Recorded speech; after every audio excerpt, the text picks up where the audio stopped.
on the universe in the sky at night.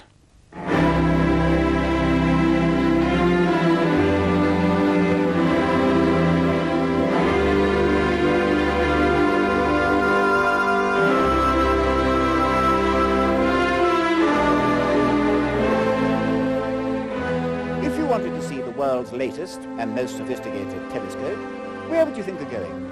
Probably not to the Atacama desert of northern Chile. But that's where I am at the moment, and that's where the telescope is. I'm at the Silla Observatory, in one of the more desolate parts of the world. It isn't exactly overpopulated, although you do see desert foxes now and then, and also scorpions, which so far, I'm delighted to say, I've managed to avoid. Silla is the European Southern Observatory, run by most of the major nations of Europe, except Britain, unfortunately. There are quite a number of major telescopes here, such as the 1.5 meter Danish reflector, the 2.2 meter, the 1 meter Schmidt, the colossal 3.6 meter reflector, and the NTT, or New Technology Telescope, which is just being brought into operation. It's perched on a hill, and remember, here at Silla, we're already 8,000 feet up. It's not in a graceful dome. The building is square, and it turns with the telescope. And at first sight, you know, I am bound to say that the NTT doesn't look like a normal telescope at all. And of course, it isn't really, because the design is very revolutionary. One man who's involved is Claus Madsen from Denmark. Claus, first of all, why was Silla chosen? Well, this place offers quite remarkable conditions for observing. First of all, we are on a mountain top, which means that the denser part of the atmosphere is below us. Secondly, we are far away from cities with their light pollution. And thirdly, the climate here is really quite remarkable. We have very many clear nights here. In fact, most of them are clear. The sky transparency is very good, and the seeing conditions are excellent here. Now that you've been here for some time, would you say that seeing conditions are as good as you hoped, or are they even better? Well, certainly. I think that all the measurements that we have and all the data that we have fully confirm that this is one of the finest spots for astronomical observations on this planet. Why was this observatory building design chosen for the NTT?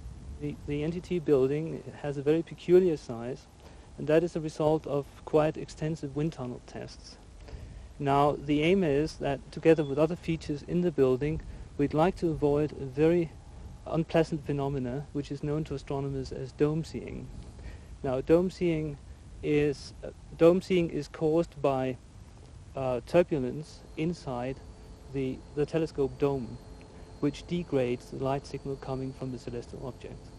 And if you can avoid that, then you can fully exploit the intrinsic optical quality of the telescope. The mirror of the NTT and the mirror of the older 3.6 meter telescope are exactly the same size. How do the two compare? Well, the 3.6 meter telescope is it's a classical telescope. It's a multi-purpose telescope where you can put a whole array of detectors and instruments on, whereas the New Technology Telescope obviously benefits from the fact that it has been designed much later. We know that the optical quality is extremely good of that telescope, and it has been designed specifically with remote control in mind. The New Technology Telescope has only 2 foci where you can put instruments on, but these instruments are now so versatile that you can do literally the same kind of observation with this telescope. The heart of any telescope is its mirror, and this is the mirror of the NTT, possibly the most perfect ever made. It's remarkably thin, only 24 centimeters thick, and a mere 36 grams of glue attached to these pads helps to keep the whole 6 tons of it firmly in position. There are 2 new optical systems involved here. One is already operational, and the other soon will be. Dr. Ray Wilson from Britain has been closely involved in the whole design of the NTT. The mirror is very thin. Isn't it dangerously fragile? Well, Patrick, it's not really all that thin by future standards. It's only moderately thin. That is to say, it's about 2.5 times as thin as in classical telescopes. And the reason we make it that thin is, first of all, it's easier to manufacture today in big sizes, and secondly, it doesn't need to be thick anymore in order to avoid flexure, because we can correct flexure. And it's not fragile at all in this thickness. In fact, it's still quite a robust object. In other words, the actual flexure of the mirror will never cause it to break at all in the sport. Wasn't it remarkably difficult to figure it to the correct optical accuracy? Well, the optical figuring done by Zeiss is without any question a very great achievement. And I think even the Space Telescope doesn't have better figuring quality. I think this is at least as good. However, the optical figuring was enormously simplified by the active optics concept, because we could relax certain very difficult tolerances, and that enabled them to concentrate on the things that were important. And if they'd had to figure it as a passive telescope to that quality, I think probably they would have refused to give an offer, or the price would have been an order of magnitude more. Not everybody's going to know what active optics means. Could you go into a bit more detail? Well, active optics actually I think is a good name, because active must be seen in contrast to the word passive. So the normal telescopes you see on the mountain and elsewhere are what I call passive telescopes, in the sense that you set them up according to their specification on their supports for the optics and so on, and then they just stay there. Now they degrade with time because their areas creep in because of the movement of the telescope, and the telescope can't do anything about it. So if you want to put it back into shape, you've then got to offline go and readjust it, which is a laborious operation. Now an active telescope has two fundamental advantages. First of all, the one I've mentioned to you, that you can relax certain manufacturing tolerances, and that means you can correct it afterwards in situ, and this is a once-off operation. And then the next advantage is what I like to express as automatic optical maintenance. In other words, the telescope all the time looks at itself optically, analyzes its own quality, and corrects itself. You've now had experience of active optics with various telescopes. Obviously it improved the quality, but by how much? Well, to give you a direct comparison, the 3.6 meter telescope here, which you know quite well, which is an excellent telescope of its generation. It's now 13 years old since it was installed. This, functioning as it does in practice, if the air conditions inside the dome were extremely good, which in fact they're not, that's the second point, but if they were extremely good, that telescope in practice would be able to achieve an image of the order, when it's been carefully adjusted, shall we say, of the order of 0.6 of an arc second. Whereas the NTT, through its self-monitoring, should achieve 0.2 arc seconds or less all the time, and with complete reliability. And if you think that this gain goes with the square, because it's the size of the image that counts in area, that means that it's really an order of magnitude better, about 10 times better, you see, than these passive telescopes. Active optics does work. The next step, I gather, is adaptive optics. Could you tell us a bit about that? Yes.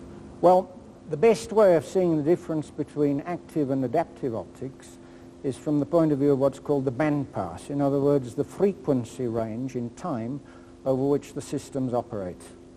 Now, active optics in this telescope has an absolutely clear definition of the sort of frequency range over which it can operate. And this, to be absolutely specific, is everything between what we call DC, that is to say no change at all, fixed, up to something like a 60th of a hertz, which means 1 minute of time.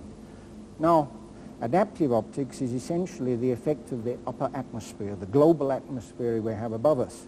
And the frequency band there goes roughly from this 1 minute as an extreme at the lower end, right up to 1,000 hertz, 1,000 cycles a second, or even up to 10,000 if you take the extreme conditions, you see. So the real difference that is fundamental then is that adaptive optics is dealing with high time frequencies and has to react very, very quickly. And the active optics is dealing with the low end. So putting it another way, the active optics is dealing with optomechanical effects which vary slowly. Adaptive optics is dealing with very rapidly moving effects, predominantly from the atmosphere itself. And you will appreciate immediately, Patrick, that the quicker things change, the more complex it is to handle it. So with active optics, you're changing the shape of the main mirror, but with adaptive optics, you're using a second mirror. That's right. How does it work? Well, you see, it would be theoretically possible to take these supports and ask them to oscillate 1,000 times a second. But in practice, it would be absolutely silly because the mechanical inertia would make it impossible, you see. So it is necessary not to operate with something that's very heavy. You've got to operate at high frequencies with something which is light and can react very quickly. So what you do is you transfer the so-called exit pupil of the telescope, which is simply finally the image of the primary coming out of the telescope, and you put a thin, flexible mirror in it, which is quite small. I don't know exactly how big they are at the moment, but of the order of centimeters, that's all. And this small mirror can then react to the high frequencies of the atmosphere, and if you have a correct algorithm to do it, it could correct the wobbling of the air, if you like, the air cells. But now we come to another fundamental difference, which is absolutely central to the problem in the two cases.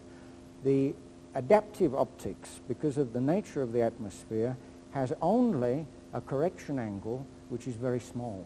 This is called the isoplanatic angle, and this is a central problem in the business of adaptive optics. What it simply means is this, that if you correct for a certain direction that you're looking at for a star, in the visual waveband, if you go more than 5 or 10 arcseconds away, then the phases are changed and your correction is useless. And this is a fundamental difference, you see, because in active optics we don't have any such limitation. When do you think adaptive optics will be fitted to the NTT? Well, we're in an experimental stage with adaptive optics, and it will be tested on the NTT with a brightish star to see if we can then effectively remove all the effect of the atmosphere in principle. But it doesn't mean it's an operating system because we don't have a reference star in the general sense in the optical band. Then so far as the NTT is concerned, adaptive optics is still some years away. I would think in the infrared it could come fairly quickly. Whether it'll be a year or something like that, I'm not sure, but I think it could come fairly quickly because the isoplanatic angle is much more generous, you see. But in the visual wave band, there I think it is still years away simply because one has to solve this problem of the small isoplanatic angle and the reference star. There's another aspect of the NTT, which again isn't new, but is most important. Coming to Chile is most enjoyable, but it does take time and money. It's now possible to operate some of the telescopes here at La Silla by remote control from Germany, the headquarters of the European Southern Observatory at Garching, near Munich. The head of astronomy at La Silla is Dr. Jorge Melnick. Well, I'd say there are two big advantages of remote control, but one is much bigger than the other one. The less big is that it allows astronomers from Europe to save travel time and to be able to do very short observing missions that otherwise would be too expensive in travel time, not necessarily in travel cost. But the big important advantage is that it allows flexible scheduling of the telescopes, in which the night is split into various programs, and then the programs get the time according to the weather conditions. So, for example, a program that requires very good seeing conditions that may not happen during the night will be on standby while another program is carried out. Are there any major disadvantages, do you think? Well, in the present setup, yes. In the present setup, the disadvantages, for example, this telescope, is that this telescope was not particularly meant for remote control, and therefore it requires an operator here and an operator there. It has the disadvantage of the fact that the observers are disconnected from the observatory, so they really don't know exactly what's going on, and that makes them very nervous. I suppose in the future that will improve. What about remote control and the NTT? Well, the NTT was designed with remote control in mind. So unlike this telescope where you find many functions that are operated by buttons and switches, at the NTT there are none of those. Everything is done by computer. So it's very easy in a way to turn that over to remote control. Now, in addition to having that design feature, one has to have a line, in this case a satellite telephone line, which has enough bandwidth to allow transmitting the acquisition pictures. So those are the pictures that appear on the acquisition television cameras, and that the astronomer or the telescope operator uses to identify the object in the sky which is going to be observed. So the NTT indeed is going to be the first fully remote controllable telescope. Obviously, there are going to be observing programs of all kinds with the NTT. Do you think there are any of those that are actually going to be better done by remote control? Well, yes and no. No in the sense that there should be no difference running the NTT from the remote control office in Garching or from La Silla.